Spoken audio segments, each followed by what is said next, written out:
Welcome to another episode of Behind the Dreamers. I'm Jennifer Loading, and we are talking to the achievers, the creators, the magic makers, and the dreamers. These are our friends. These are your friends, and they are living the extraordinary. Well, I am so excited about my guest today. She has traveled to over 60 countries and lived in 4 of them, including USA, France, Russia, and Greece, all amazing places. She spends several months abroad each year connecting with locals and gathering insider information to help other curious travelers take more meaningful trips. And I love this part that about her. She's got so many great things. She says, my family encouraged me to stay small, and to stay out of the way. And please, for the love of God, don't talk to strangers. I think we've all been there. But I'm bad at not following directions, and I have a curiosity streak a mile wide. When I got my wings, I started seeing all things, amazing things. I'm so excited to chat with her today. But before we bring her on, I do want to do a quick shout out to our sponsors. So today's episode is brought to you by Walt Mills Photography. If you are a creator needing post-production, consultation, or promotion, Walt is your guy. Whether short films, YouTube films, photography work, or a new headshot, he can help you find a solution to match your needs. To learn more about Walt, you're going to want to go to photosbywalt.com. We also want to give a quick shout out to our friend Chris Clow of Upbeat Media Production. If you are in need of turnkey special event production, Clow is your go-to. To learn more about him and his work, go to upbeatmediapro.com. All right, I've said that so many times, Juliana, so many times that I got it down. Yeah. Got it rolling. All right. So my guest, Juliana Dever, is a professional actor. And I love this word, experiential travel expert. I like it. And cultural tour curator. In the last 25 years, she's traveled all over the world. Her award-winning travel blog, cleverdeverwherever.com, helps readers find unusual experiences in unexpected places. It was named Best Independent Travel Blog in North America by the North American Travel Journalists Association. And Juliana has been featured on Fox's Good Day LA and Smithsonian.com. Here's the other cool part. As an actor, she's best known for her role as Jenny Ryan on the globally popular show Castle and as Rachel Hawkerson on 911. So, Juliana, welcome to the show. I'm so excited to have you here. Thank you. This is so much fun. Yeah. So I was looking over all of your stuff, and it's so crazy because I always talk about, on this show, how our journeys are just not really linear in life. We just kind of have all these things that we go all over the place. But when you start connecting the dots, you see these little places where they sort of intersect, they one thing leads to the next, to the next, to the next, to the next. And so you have such a just fun, incredible journey. I just love it. It's fun. Yeah, there is a lot of fun journey in all of that. And I do love what you're saying. I don't know where we got the idea that life was linear, maybe because it feels somewhat chronological, but it's never is. But the cool thing is when you, all these little, from here to here to here, and then all of a sudden you realize, no, that was here. It's so fun connecting those dots. And it's so exciting. The things that you wind up doing that come back later that you just didn't even expect. It's a little surprise, little gifts. It makes it even more fun, I think. Yeah, you just gave me chills when you said that too, because it is. It's so, I told this story on a show recently that, and I want to talk about you. I want to tell this story because it's so funny. I was in Mary Kay for a really long time. Mary Kay Cosmetics, 22 years in that company, and thought I was going to live and die by that company. I loved what it was all about, the women empowerment and all of that. But it was so interesting because all the time I was in there, I heard about Zig Ziglar, all the time, Zig Ziglar, because Mary Kay and Zig Ziglar worked together, and a lot of his work was from Mary Kay. And so interestingly enough, I don't know, about 6 months ago when I was out networking, I met this guy who actually was kind of like Zig Ziglar's right-hand man. He traveled all over the world with him, spoke on stage with him. And then I went to go speak at an event, and the person that organized the event partnered me up with this guy to speak on stage. And it was so surreal because all these years I had heard about Zig Ziglar, and then I go and I get to go on stage with this guy who's traveled all over the world, spoken on all these great stages, right? And worked right with him. And I'm like, that's what I'm talking about. When things like that, these nonlinear things that happen and all these great experiences you have. And if you asked yourself 20 years ago, would you be doing that? You go, no, I would have never thought that. But but if you are true to, because we all know, I think sometimes we're like, that can't be right. Like for me, to illustrate the point, I was born and raised in a suburb of St. Louis, Missouri. And like from the time I kind of had like cognitive ability, I thought like, and I'm talking like little tiny kid, I'm like, I'm an actor, I'm a world traveler. Like I knew it. But you would say that to people in an area that maybe they felt all these little things, but they didn't listen to it, or they thought it's not for me. And so they tell you that, and they program you when you're small and you don't know any better, and you're listening to the adults in your life, and you're like, that's right. That's not for me. That's for someone else. And so it really is that part of, is this crazy? Do I listen to it? And so, yeah, it's absolutely all these things that start happening. If you allow it, if you do some of the hard stuff, if you keep believing, it all prepares you for the next step. And the next step might be tomorrow, and the next step might be 20 years from now. Yeah, that's so good. That's so good. And it just reminded me too, because I had a girl that came on that, I always bring her up. She came on way back when I launched my first show right before the pandemic. And I remember her saying how your strengths always they somehow always find you, And so like the very first question I was going to ask you is, did you know, like as a child, that you were going to be doing these things? And you kind of just answered that yourself. And so I think, yeah, I think there's a small part of us, like even when I look at my stuff and I go back to as a child, like, I always tell this story that I went through this really shy period of time. And I think that again goes back to, because we're listening to those other people tell us, you can't do those things because that's crazy stuff to be doing. No, why would you do that? Right. And so, I went through this period of time where I was shy, and I took public speaking in college, and I was like, I am never going to be talking in front of people. Like that is not going to happen. I can't do it. But as a child, I was the kid that was always like trying to organize those kinds of things. Like we're going to put skits together, and we're going to do things and build things and like speak about it and train. See what I'm talking about? It's like, like you just said, all those little things, they kind of start surfacing back out.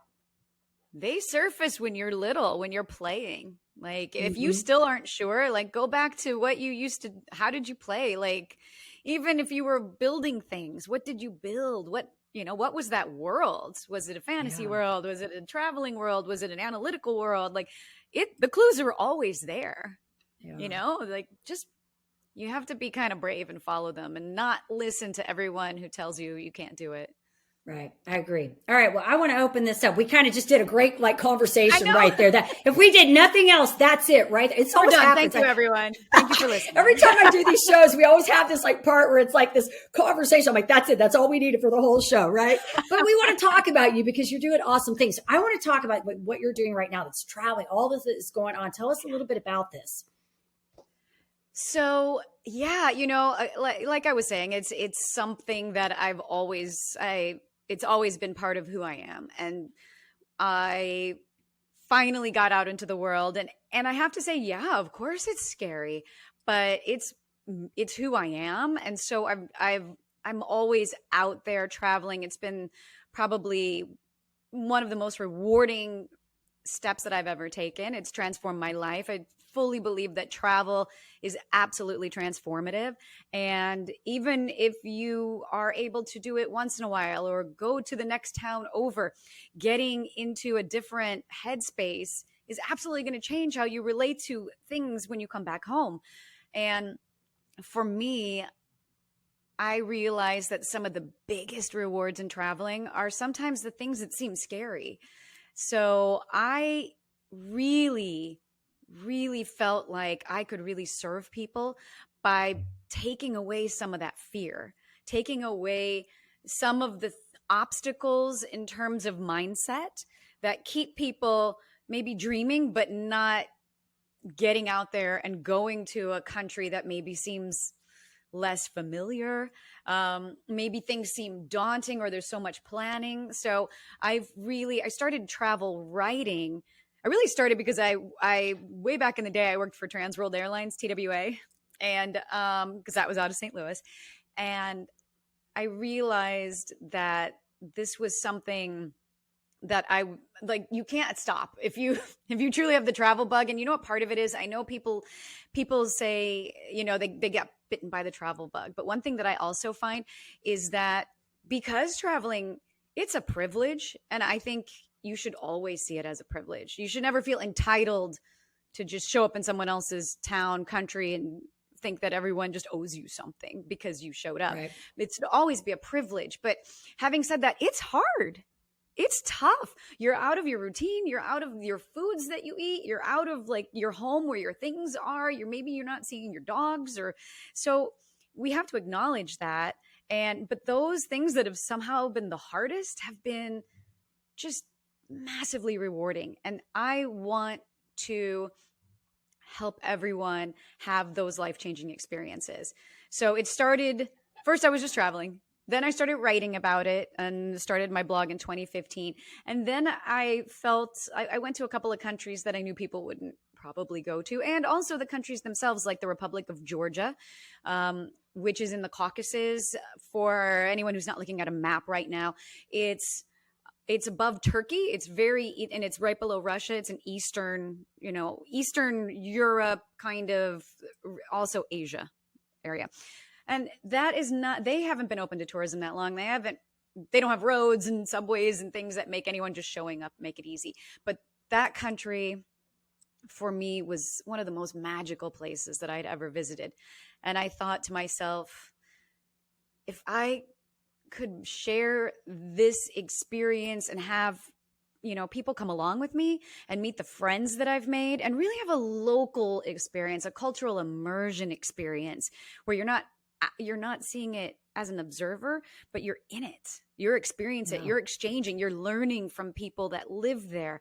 Like, how can I be that conduit?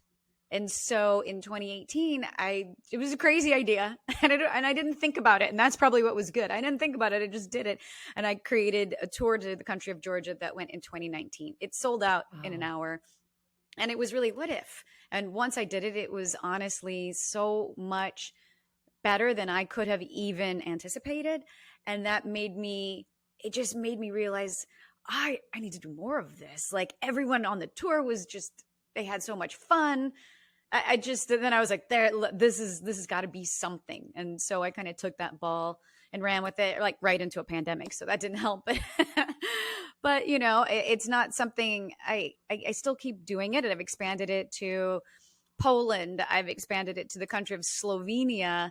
I even started a Christmas market tour this year, but again, on a cultural immersion level. So I think I answered 10 questions. Maybe some of you haven't. No, it's good. No, it's good. It's good. Hey, this is how this always is. That's why I let y'all just go. Cause I know, but you were actually giving me chills. Like, I'm like, this is so awesome because, immersions are so important. I was just talking to somebody yesterday about this program that I'm building out, and I was trying to explain it. It's so hard to explain things to people. I'm like, all I can say to you is that you're going to go through an immersion. It's like a transformation. It's like, I'm going to take you from here to here. And when you walk away, hopefully I've changed you. Right. But I'm listening to you and I'm like, I love this. I think this is so big because I feel like as Americans, we are so like grounded in our culture, right? And it's so hard for us to want to go outside. And I have so many friends that are from abroad, from like Russia. And like, I have a friend from Iran and different places of the world. And they are so worldly. They travel all over, they speak multiple languages, and we get so stuck like in our little bubble, so to speak. So I admire you, one, for the willingness to do that, because I know that had to be scary to do that. But at the same time, like, what unique experiences you're creating for yourself and for the people that are following you and seeing that. So I just want to say kudos to you. I think it's awesome. Well, yeah, thank you. I really, part of it is first what I want to say about the United States, because I agree. And people on the outside, and even some of us within, we tend to get a bad rap that we don't travel enough, or only 37% of Americans have passports. But I would also say to detractors that, listen, we have a really large, geographically speaking, we have a very large country, and we are not that close to other cultures. It's not, in Europe, on my Christmas market tour, we go to 4 different countries in 9 days, and it's not it's not taxing because it's right there. It's a half Right. hour drive. You know, we drive like an hour to work every day and we don't think about it. You drive in Europe and you might have just gone through 2 countries. Yeah, you're going to So have to in drive Europe- all day to get across Texas. Exactly. I know. I did a road trip across Texas last year. It took me like 4 days.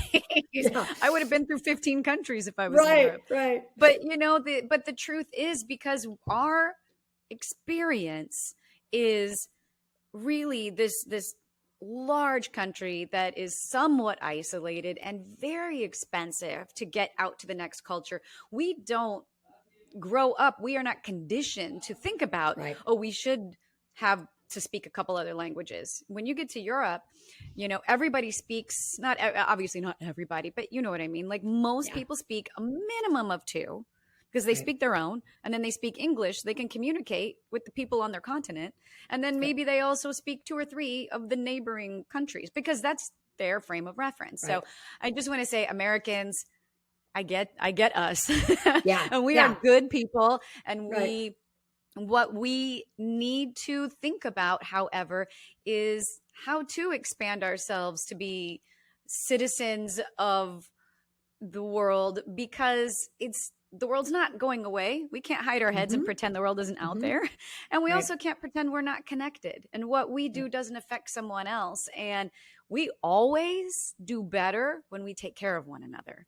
So learning about other people, learning about other cultures actually fills you up.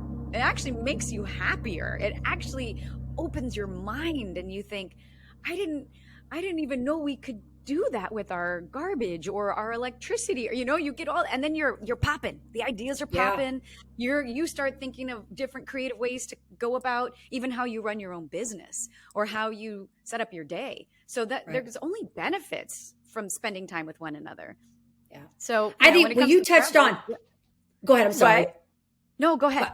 I was just going to say, you were touching all the stuff I love to talk about, how we're all connected. And, you know, I think so. You're so right about that, because it's like if you look, I always talk about like this whole systems thinking and this just larger macro picture of how everything we do affects everybody in some way indirectly. Right. And so I think you were just touching on all the touchy feely stuff that I like to talk about. So excellent. That's why we're here together today. That's right. That's right. I love it. I love what you're doing. I think it's awesome. So you've got this blog, and this is where you're really kind of documenting all this. I know you've got a YouTube page that you're doing stuff on there as well. Am I correct? You are correct, but I will maybe track. Suddenly, what are words? I would actually say that where I spend a majority of the time at this point is in my Facebook group. Gotcha. And so come along. It's just Clever Dever wherever. And the community there is amazing. It's largely women. In fact, my tours, we actually have our first man. Of all the tours I've ever done, it's been 100% women from all age groups. The similarity is more the curiosity for the world, which really reflects back the curiosity that we have for life and for ourselves. Yeah. And so it's more like the curiosity, the adventurous nature. Those are the women that I tend to attract. It's almost usually all solo travelers. And my tours also have a female first focus. So meaning when we go into other countries, when I create the tour, I am on the ground, probably at minimum 2,000 miles of driving across countries, knocking. Actually, in Poland, we at one point found someone on Google Earth and knocked on their door and said, would you be open to having women over next year for a luncheon? You know, so we really get off the beaten path. We really support female-owned businesses, and we talk about it a lot in my Facebook group. I haven't been writing about it as much because the writing is sometimes quite isolating. I'm just sitting in my office and writing, and you know, you're like, is this thing on? Did anyone read this? And right.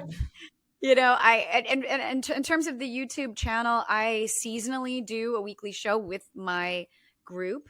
So I will touch on topics each week in the travel realm that help enrich other people's travels, other people's lives, those burning questions about like, how do I decide where I want to go? How do I pick a destination I love? When do I know, how do I know when to bail? How do I pick a good travel companion? How do I plan? Like, how do I make an itinerary? Like all those things. I'm always really working on finding every possible way to remove the obstacles, the friction, the unknown, and the fear that anyone has around travel, so you can get that out of the way and show up and have a good time.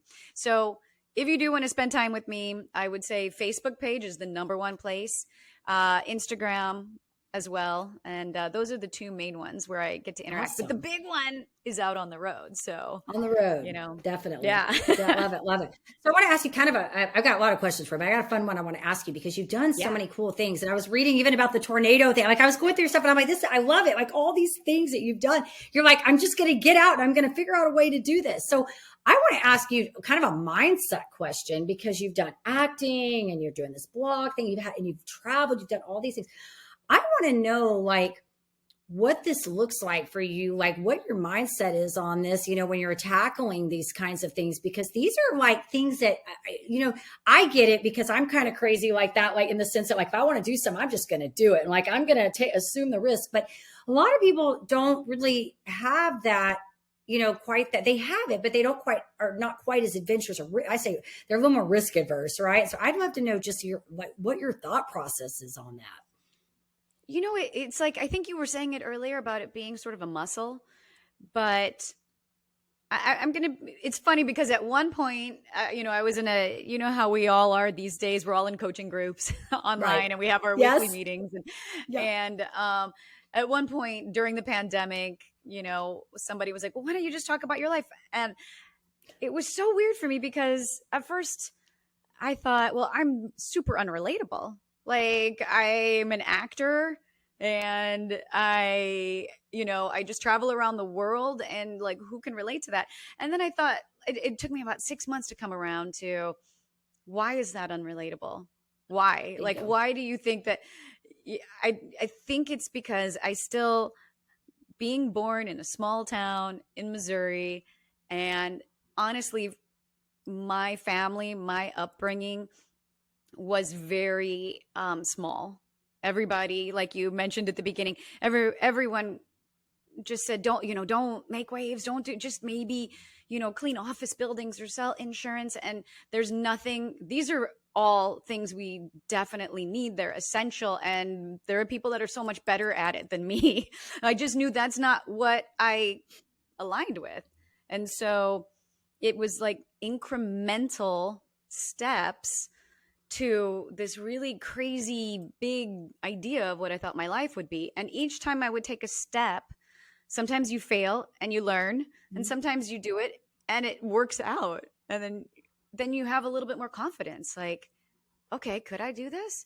And then you just keep going and you just keep going. And that's truly, I always say, and my husband and I talk about this because we recently bought a house in Portugal, which also seems absolutely crazy. And we kind of together have created this mindset of, there's very little you can do, obviously without exception. I know everyone's going to come with a little snarky answer in their back of their brain because it's fun, but there's very little you can do that isn't reversible. There is it's all just trial and error. So, we bought a house in Portugal. That was a big investment. It might be a really dumb move. We don't know, but we're collecting data. We're loving it right now. A voice told us both to go do it. So we just jump. And then if it turns out to be a bad idea, we sell it, So I just feel like you have to, every time you hear that inner knowing that says, hey, you want to speak on stages. And then you think, no, just do it. You're probably going to be terrible the first time, but or you're going to be like, oh my God, that was so much better than I imagined. Like I even tried stand-up comedy. It was hard, but you know what? If I did it again and I did it again and I did it again, guess what? You get better and better and better. And then you don't even think about it. You're not even scared. You're like, what's next? You up level. It's just amazing. Life is so fun when you see what you're made of. Mm-hmm. Yeah. I think you hit on something there, though. And I think that gets back to what I talk about all the time is that you assume the risk when you do things and you know they're going to be risk. Like I always tell people, I think the difference between people that try things and will go and do them and versus people that don't, the people that do say, I already know there's going to be a problem. There's going to be a roadblock. There's going to be some kind of a challenge. My job is now just to figure out how I navigate around it. Like I just, and it's funny because, I was talking about, the different personalities and stuff. And you probably heard like the DISC and all that. I talk about that. I used to train on it all the time. And, like I would get my people over here that are just like, they're guns a-blazing. Like I'm the guns a-blazing. I'm like, let's go do it. Like, I'm just going to cross that bridge when I get there and I'll figure it out when I get there. And then I get the people that are like, my high C's who are just risk averse, very cautious. And like, we got to have the facts. And I'm like, you're not going to have all the facts. You just got to go sometimes. And you can't stick your toe in, you got to stick your whole foot in, Yeah, because you know what? Nothing happens till you take action. Exactly. I mean, this is what I'm talking about when I say my entire family is still sitting on the sidelines. Yeah. They're like, I love them, but and my mom often jokes, she's like, I don't know whose kid you are. and I look back and I go, I don't know either. But I just take some action and right. I think it's really how you look at it too. If you fail, is it a spiral? I mean, I'm not saying I don't spiral, but right. is it a spiral that just absolutely is something you can't return from? I think we've all been humans long enough to watch those examples and see how people fail on really astounding levels and then the comeback and they're even twice as successful. And I think we love those stories, but we can do that too. Right. Well, and I will say, I think you are very relatable. And I get it. I know, when I'm listening to you and I'm like, this is why I do this show, and I get so many awesome people on here. And the whole reason that I do it is really a couple of reasons. One, I like to show that there are cool people in the world doing awesome things. And it's to show that they are everyday average human beings that are just making different decisions. They just chose to do something different to change their lives. And I do believe, we're always a decision away from something great. It's really just a matter of the choice that we make and whether, like you're saying, you're going to sit on the sidelines or get off and do something, So I'm with you. I mean, I think you are relatable. And that's the reason that we do this is to show that we're all humans. And that's something that I came to. I'm like, wait a minute, if being a girl from a small town with no contacts, no money, no supportive family can get here. Like, if I'm not relatable, then I just don't know what I was thinking. But yeah, I would hope that's such a, I hope to be an example for others that this world is exciting and just you can do stuff. If I can do it, which is what everybody's, if I can do it, you can do it, which means we all can do it. Right. I agree with you. Well, this has been awesome. I have a couple fun questions I want to ask you. I feel like I could talk to you for a long time. I love your energy and your personality. Like it's all like, I love it. That's why I love doing this show. I get to have fun conversations with people. It's like the highlight of my day is to jump on a podcast and have fun conversations, So much. And there's, what I have to say too, like I'm having so much fun with you. And I've been talking to some other people recently and there'll be mornings where I'm like, oh no, I can't do it. And then the minute I get on, I'm like, God, I feel good the rest of the day. Because you know what? Humans are supposed to be connected. We always feel better when we are in that room with other people that are happy and excited. It brings you up. I agree with you. And there's nothing, and you're right. And there's nothing, I love passionate people that are passionate about what they're doing. That's why I love this, because if we find people that are doing cool things and they enjoy what they're doing, that's what it's all about, right? Like whatever Absolutely. It is, I don't care if you want to deliver, if you picking up trash is your thing and you're excited about it, go do it. We need that. Exactly. I mean, it's all essential. Just do what is exciting to you. Exactly. I think you're a testament to that you're enjoying what you're doing. And I think that's awesome. I mean, it's what it's about. It's nothing like being in a boring, job that you hate and being miserable your whole life. I mean, it's just, you don't want to go down that path, if you can figure out what you enjoy doing, definitely on that trip. So I want to ask you some fun questions. Not that none of these have been fun, but I want to ask you some fun ones because this is my favorite part of the show. Start having fun. My favorite part of the show. Okay. So in all the countries that you have been to, I want to know, like, what's your favorite cuisine? Which one's been the favorite?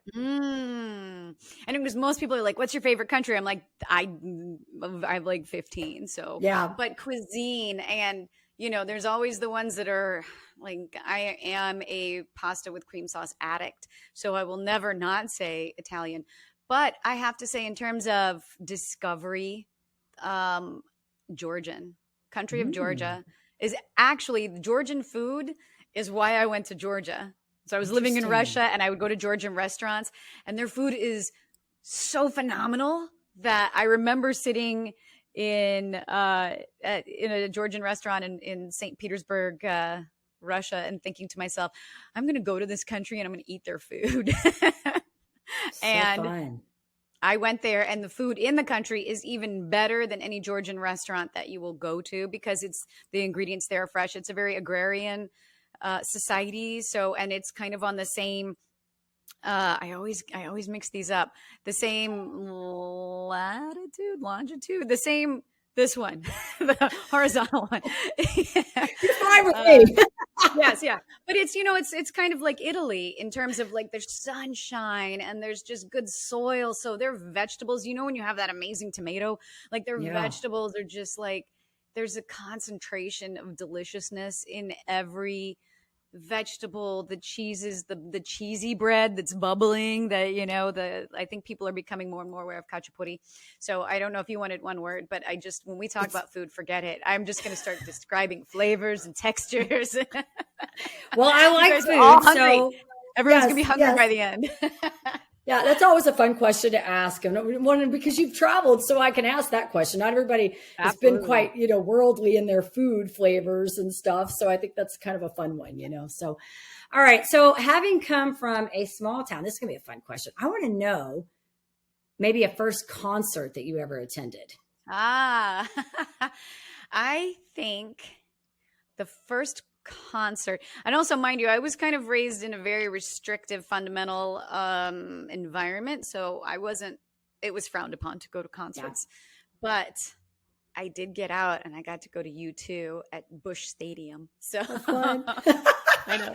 Well, they're a good band. So that's fun. I like U2. I still have an album. Quite a spectacle. Yeah. I still have the original Joshua Tree album that I got when I was like when I was young. I still have it. So I have a few albums that I've kept from back in I'm a 70s kid. So back in the 80s, I still have some. And I bought myself one of those little record players. So every now and then I can be cool and put we have one too. On. My husband loves vinyl. So we have a record player too. And for Christmas one year, he actually went on, I want to say eBay, and he bought out like an 80s, 90s, like 70s, 80s, and 90s, like 45, a DJ, like a wedding DJ, their entire 45 collection. And so we'll just go through, we have like 300 45s and then stuff that my mom saved from when I was a kid. And we will just go through and have like a 45 night. It's all like fun blast from the past. So I'm with you. The vinyl is actually, that's a fun activity as opposed to just, watching TV because everyone starts singing, dancing. Yes. Well, it's funny even talking about that because I was having a conversation with somebody recently and I'm like, I was thinking about like when we were kids and we would have to wait for you had to buy an album to get a song or you'd have to wait on the radio so that you could push your tape recorder to actually get the song recorded. And now our kids are just like, oh, let me just jump on and download that song. It's so weird. The plight of the Gen Xer, like kids today will never understand. I know. It gave us patience though and resourcefulness and how do we get that song? We put our tape recorder up to that. And that's why you're able to do all these things that you do because you learn how to be resourceful and industrious. See, that's what I say. We figured things out. And so we're not afraid to take risk. We might be a little crazy at times. It's so great. So fun. All right. I had one more and then I lost my train. I got so excited talking. I totally lost what I was going to ask you now. Now it's not gone. Yeah, maybe come back to me. Let me ask you this. So if you mentioned on your Facebook, do you have anywhere else? Like if our listeners want to follow you, we're going to tell them to go to Facebook and Instagram. You have a webpage you want me to send them to or just Yes. I have a couple things. Okay. One, I have a free gift for your audience Yes. because over the decades of traveling, I have, and for my audience on my blog, over the years, I've made different checklists, workbooks, things to make it easier for people to travel. And so honestly, just a month ago, I sat myself down and put it into one bundle, and it's just the Clever Traveler Checklist bundle. And Okay. it has even made a list so you guys know what it is.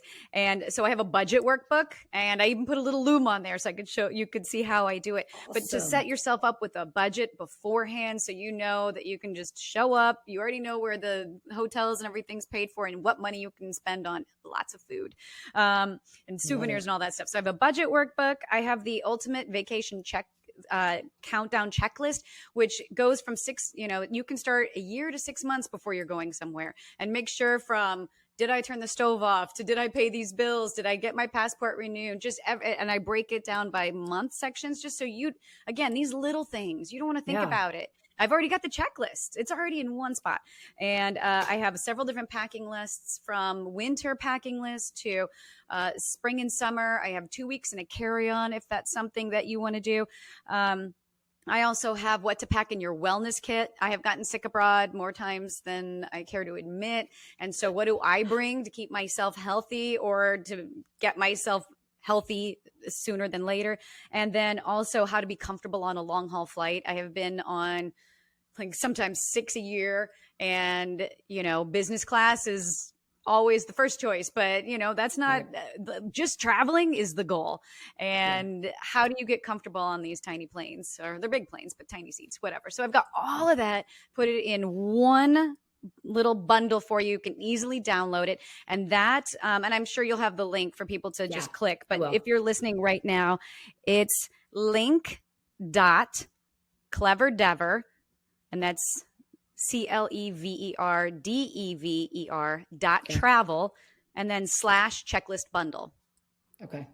And you can just go there, click it, and you'll be able to just easily get that download of all of those. I think it's like 7 different kinds of checklists and things to help you plan your trip. The second thing is if you want to travel with me, and again, this is why I started doing this, because I just love spending time with people. And as we talked about, I personally curate every single tour. I have women, professional tour guides in each country. My one in Poland is an anthropologist. She's been a NATJA guide. My guide in Slovenia and Croatia she's had her own business for 28 years. She's been a guide for Rick Steves for the last 25. She still is, and she's my guide.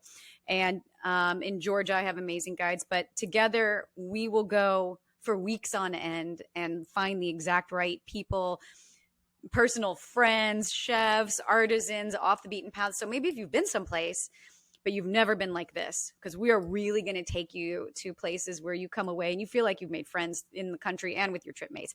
So that's another thing. If you want to go somewhere spectacular, I am going to Slovenia in August. I have a few more spots left on that tour, and I've done all the work for you. All you have to do is show up, and then Tina and I will take care of you. You'll have Michelin star food. You will see some of the most pristine nature you have ever seen, and the people of Slovenia are so fun. So I highly recommend that. I actually am not going to offer it next year, so get in on it this year. And you can look at the information about that. It's go.cleverdever.travel/Slovenia 2023. And Slovenia is spelled SLOVENIA and 2023. And if you want to go on that one, I'm actually also offering everyone listening a discount code, which is Dreamers150. So come along with me. I swear I'm the best time on the road. Also have your back. You always so have fun. Your back. We've had guests that hadn't. I have this woman who came with me to Poland last year from Missouri, and she hadn't been abroad by herself. And she actually started, we have a WhatsApp prior, and she was like, I'm at the airport and I'm in Germany and this is very new to me. And what do I do? And my guide was immediately on the phone with her, walked her through it, because airports in Europe are a little different, the way they're set up and going to the gates, got her there. And now she's booked every tour I've had since. She's on all of them, a couple times a year now. It's just, we have your back. We take care of you. We make sure you are safe and sound and having the best time. So come along with me and use that discount, and I'll see you this summer in Slovenia. I love it. Well, we'll make sure, Juliana, when this goes out, we'll get all those links in there so they know exactly where to check all this out. Yeah, I'm all excited just listening to it. I'm like, it's good. It is good. It's good stuff. And I'm also actually planning a trip to Croatia for next year. And I have, if that's something that anyone that's listening, if Croatia has always been on your bucket list, I'm looking at doing 2 different tours, and I'm going to have a live Zoom about it at the end of the month. I can give you the link to that as well. If that's something, just to sit in and listen and listen to what we're curating, what we're putting together, because there's just 2 different options. So I've always got stuff going. I'm always excited to share what I've learned. I love being the advanced team. Like, I'm on reconnaissance for y'all. I'm going out there. I'm trying all the food. I'm trying all the hotels. I'm like, nope, yes, nope, yes.